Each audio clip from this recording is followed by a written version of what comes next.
ఇవాళ మీరు చూడబోయే రెసిపీ మిల్లెట్స్ దోశ అయితే వేసానండి. చాలా సూపర్గా బాగొచ్చింది.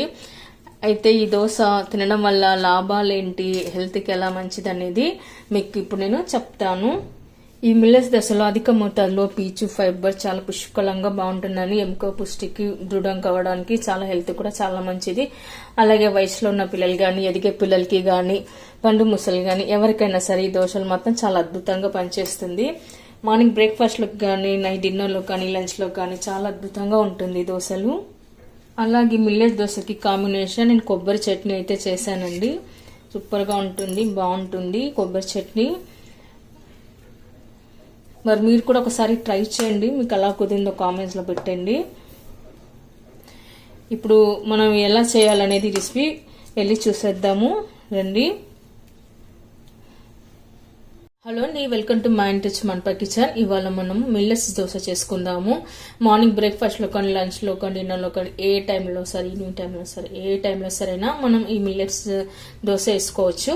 ఇక్కడ నేను ముందుగా 1 కప్ వరకు అయితే రాగి పిండి తీసుకున్నాను. ఇప్పుడు మనం ఇలా ఒక బౌల్ తీసుకొని అందులోకి 1 కప్ వరకు అయితే రాగి పిండి వేసుకోవాలి.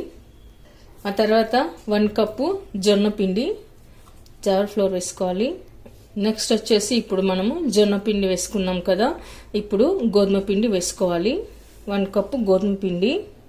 ఇప్పుడు మనం రైస్ ఫ్లోర్ వేసుకోవాలి, ఇది కూడా 1 కప్. ఆ తర్వాత మనము సూజీ రవ్వ 1/2 కప్పు వరకు అయితే సూజీ రవ్వ వేసుకోవాలి. ఇప్పుడు ఇవన్నీ వేసి పెట్టుకున్న తర్వాత మనము ఇంట్లో తోడేసిన పెరుగు ఉంటుంది కదండి, ఆ పెరుగైనా సరే, బయట తెచ్చుకున్నదైనా సరే ఇంట్లో వేస్తేనే బాగుంటుంది. ఇప్పుడు దీన్ని మనం మజ్జిగలాగా, బటర్ మిల్క్ లాగా చేసి వేసిన పిండిలో వేసి కలుపుకొని పెట్టుకోవాలి.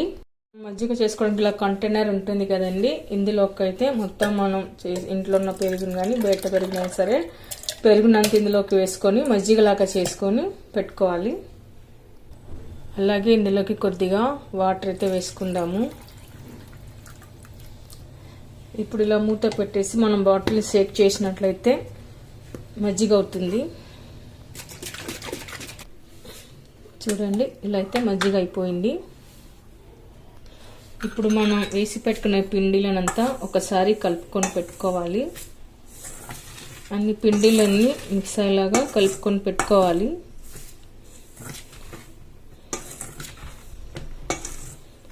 ఆ తర్వాత ఇప్పుడు మనం కొద్దిగా మజ్జిగ వేసుకుంటూ పిండిని కలుపుకోవాలి. ఎక్కడా ఉండలు లేకుండా మనం కలుపుకొని పెట్టుకోవాలి. మనం దోశ పిండి ఎలా కలుపుకుంటామో అదే మాదిరిగా కలుపుకొని పెట్టుకోవాలి. మధ్యలో ఎక్కడ ఉండలు తగలరాదంటే ఇలా మనం చేతితోనే కలిపితేనే సరిపోతుంది, చాలా స్మూత్గా అవుతుంది. ఇంకాస్త వాటర్ వేసుకోవాలి.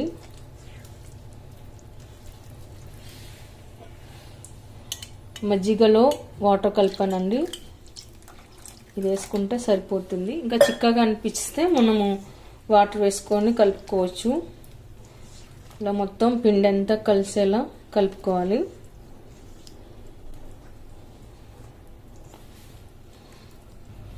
మీకు చిక్కగా అనిపిస్తే ఇంకాస్త వాటర్ వేసుకోవచ్చు.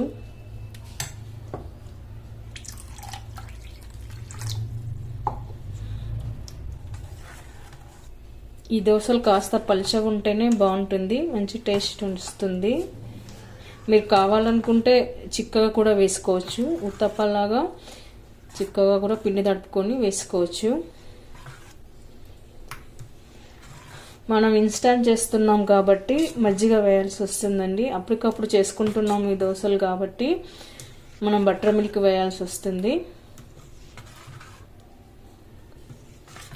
చూడండి, కాన్స్టెంట్ ఇలా ఉండాలన్నమాట. మొత్తం బ్యాటర్ తయారైపోయింది. మిల్లెట్స్ దోశ వేసుకోవడానికి పిండి అయితే ఇలా రెడీ చేసి పెట్టుకోవాలి.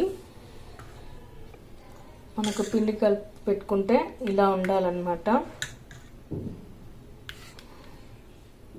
ఇలా కలిపి పెట్టుకున్న పిండిని మనం ఒక 15 to 20 minutes వరకు అయితే ముచ్చి పక్కన పెట్టుకుందాము. ఈలోగా పిండి అంతా సాఫ్ట్గా, మృదుగా నానిపోతుంది. దోశలు కూడా కరకరలాడుతూ చాలా బాగా వస్తాయి. మనము దోశకు కావాల్సిన చట్నీ రెడీ చేసుకుందామండి. ఇక్కడ నేను పచ్చి కొబ్బరి అయితే తీసుకున్నాను, ఇలా సన్నగా కట్ చేసి పెట్టుకున్నాను. చట్నీ చేసుకోవడానికి ఒక కడాయి అయితే పెట్టుకోవాలండి. అందులో కొద్దిగా ఆయిల్ వేసుకుందాము. ఆయిల్ హీట్ అయిన తర్వాత 4-5 గ్రీన్ చిల్లీ వేసుకోవాలి. ఆ తర్వాత 4-5 వెల్లుల్లి రెబ్బలు, చింతపండు, జీలకర్ర, ఆ తర్వాత కరివేపాకు ఇవన్నీ వేసాక ఒకసారి కలుపుకొని పెట్టుకోవాలి. ఇలా మనం అన్ని వేయించుకొని చట్నీ చేసుకోవడం వల్ల పడవకుండా ఎక్కువసేపు ఉంటుందండి. మనం డైరెక్ట్గా అన్ని మిక్సీలో వేసి చేసుకున్నట్టయితే త్వరగా పాడవుతుంది, చట్నీ ఎక్కువసేపు అయితే ఉండదు. ఇలా అన్ని మనం లైట్గా వేయించుకొని మిక్సీలో వేసి పెట్టుకోవాలి. ఇప్పుడు చల్లారిన తర్వాత మిక్సీలో వేసి పెట్టుకుందాము. నేను ఇక్కడ చల్లారే వరకు అని ఇలా ఒక కప్పులోకి అయితే వేసి పెట్టుకున్నాను, ఒక ప్లేట్లోకి అయితే తీసుకున్నాను. ఇప్పుడు మనం అదే కడాయిలోకి అయితే కట్ చేసి పెట్టుకున్న కొబ్బరిని కూడా లైట్గా వేయించుకోవాలండి. ఇలా వేయించుకోవడం వల్ల చట్నీ త్వరగా స్మెల్ రాదు, పాడవదు, ఎక్కువ టైం వరకు అయితే ఉంటుంది. జస్ట్ లైట్గా వేయించుకోవాలి, మరీ డ్రైగా కాకుండా జస్ట్ ఇందులో ఉన్న తేమ పోయే వరకు మనం లైట్గా వేయించుకొని పెట్టుకుంటే సరిపోతుంది. ఓకే అండి, ఇంకా స్టవ్ అయితే ఆఫ్ చేస్తాను. ఇప్పుడు ఇది కూడా కాసేపు చల్లవాలి, కూల్ అవ్వాలన్నమాట. తెచ్చి పెట్టుకున్న కొబ్బరి చల్లగా వరకు మనం ఈలోపు తాలింపు అయితే వేసుకుందామండి. ఇందులో కొద్దిగా అయితే ఆయిల్ వేసుకున్నాను. ఆయిల్ హీట్ అయిన తర్వాత కట్ చేసి పెట్టుకున్న 4 వెల్లుల్లి రెబ్బలు, తర్వాత ఆవాలు, జీలకర్ర, మినపగుళ్ళు, తర్వాత కరివేపాకు. వెల్లుల్లి కాస్త కలర్ మారే వరకు వేయించుకోవాలండి, అప్పుడే చట్నీ మంచి ఫ్లేవర్ వస్తుంది, టేస్ట్ కూడా బాగుంటుంది. నేను ఇక్కడ పసుపు వేయట్లేదు, మీకు ఇష్టమైతే వేసుకోండి, లేకపోతే స్కిప్ చేయవచ్చు. కొబ్బరి చట్నీకి పసుపు వేయకపోతేనే బాగా కనపడుతుంది. ఓకే అండి, తాలింపు అయితే రెడీ అయిపోయింది. మనం వేయించి పెట్టుకున్న పచ్చి కొబ్బరి ఇందులోకి వేసుకోవాలి, ఒక మిక్సీ జార్లోకి వేసుకోవాలి. అలాగే పుట్నాల పప్పు, ఆ తర్వాత మనం వేయించి పెట్టుకున్న మిర్చి వేసుకోవాలా. మిర్చి, జీలకర్ర, వెల్లుల్లి, చింతపండు ఇవన్నీ ఇందులో వేసి పెట్టుకున్న తర్వాత పైన కొద్దిగా కొత్తిమీర పెట్టుకుందాము. సాల్ట్ తగినంత. ఇప్పుడు కొద్దిగా వాటర్ వేసుకుందాము. తర్వాత మూత పెట్టేసుకొని మిక్సీలో వేసుకొని మనం పేస్ట్ లాగా చేసుకుంటే సరిపోతుంది. వీళ్ళంతా చట్నీని మిక్సీ పట్టి పెట్టుకున్న తర్వాత ఒక బౌల్లోకి వేసి పెట్టుకుందాము. ఇందులోకి అంతా వేసి పెట్టుకోవాలి.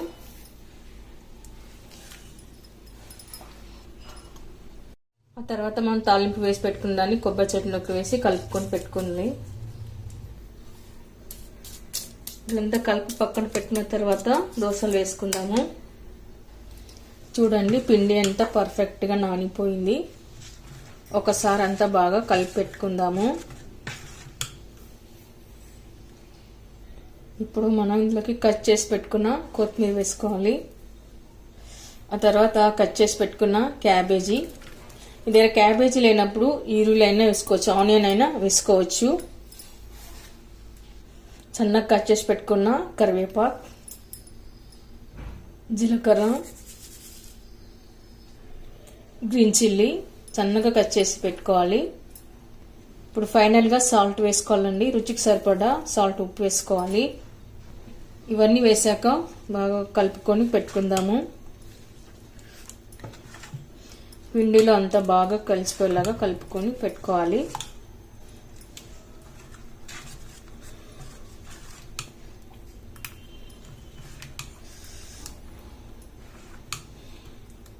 మనం దోశ ప్యాన్ పెట్టుకోవాలండి. అందులో కొద్దిగా ఆయిల్ అయితే వేసుకుందాము. ఒకసారి ఇలా ఆయిల్ అంతా స్ప్రెడ్ చేసి పెట్టుకోవాలి.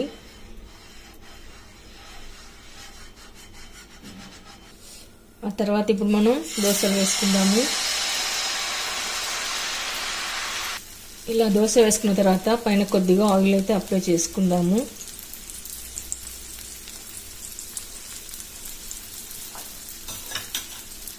తర్వాత ఇప్పుడు మనము దోశని తిరిగేసుకోవాలి. ఇప్పుడు ఇలా రెండు వైపులా కాలిన తర్వాత తీసి మనం ప్లేట్లోకి పెట్టుకుందాము. మిగతా దోశలు కూడా అలానే వేసుకోవాలి.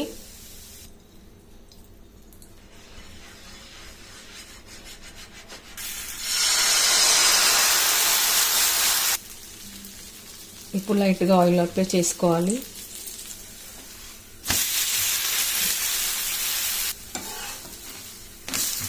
ఇలా రెండు వైపులా కాల్చి పెట్టుకున్న తర్వాత ఈ దోశలు మాత్రం చాలా అద్భుతమైన టేస్ట్ ఉంటాయండి, బాగుంటాయి, ఆరోగ్యానికి కూడా చాలా మంచిది. చూసారుగా మిల్లెట్స్ రాగి దోశలు అయితే రెడీ అయిపోయాయి. ఇక్కడ ముందుగా నేనైతే చట్నీ వేస్తున్నాను. మనం ఇందాక కొబ్బరి చట్నీ చేసాం కదా, ఆ చట్నీ అయితే వేసి పెట్టాను. ఇప్పుడు మనం సర్వింగ్ ప్లేట్లోకి అయితే చట్నీ పెట్టుకుందాము. ఇప్పుడు మనం మిల్లెట్స్ దోశల ప్లేట్లోకి అయితే వేసుకుందాము. ఈ దోశలు చాలా రుచికరంగా చాలా బాగుంటాయండి. పైన కాస్త క్రంచీగా, లోపల సాఫ్ట్గా, మృదువుగా అయితే దోశలు అయితే చాలా బాగా వచ్చాయండి. మరి మీరు కూడా ఒకసారి ట్రై చేయండి. మీకు ఎలా కుదిరిందో కామెంట్స్లో పెట్టండి, లైక్ చేయండి, షేర్ చేయండి. తప్పకుండా మన వీడియోని అయితే సబ్స్క్రైబ్ చేయండి. చూడండి ఎంత బాగా వచ్చాయో. Thank you for watching.